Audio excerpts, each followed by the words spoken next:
Kordus políbil svou dceru na čelo a usmál se na svůj největší poklad. Pomalinku a tiše odešel z jejího pokoje, aby ji neprobudil. Když pomalu zavřel dveře, objevil se Agrél.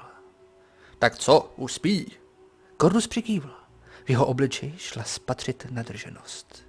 Tak jdi do obýváku, přikázal Agrélovi. V jeho očích šla vidět chuť na něco, co by neměli vidět oči dětí, ani dospělých. Když Agrélus pomalým krokem došel až do obývacího pokoje, tak ho Kordus chytil za jeho vlasy, PS, kterých moc není, a přimáčkl ke stěně. Dneska budeš moje děvka, Agréli. Běž si sednout na gauč.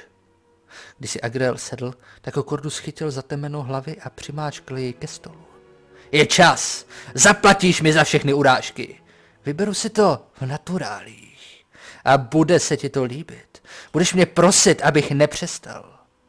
V Agrélových očích se objevily slzy a právě nás vyšukal pes. Ale to není součástí povídky, takže pokračujeme dále.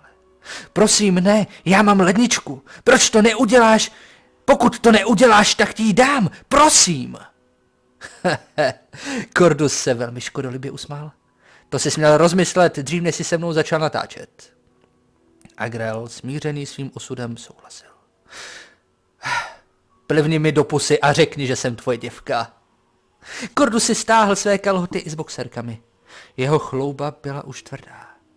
Připravená na čokověneček, jenž ještě byl panou. Na 4, rozkázal. Když Agrél sedal do dané pozice, tak mu Kordus stáhl jeho kalhoty a do jeho čokověnečku mu vrazil svůj napružený klacek.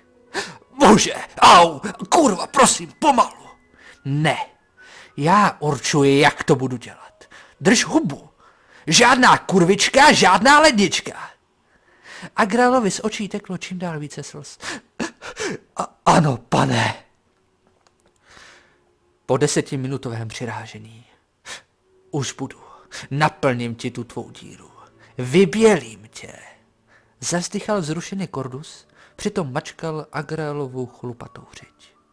Ano, naplň mě. Nejsem sice hoden tvého teplého sémě, ale budu ho s hrdostí v sobě nosit.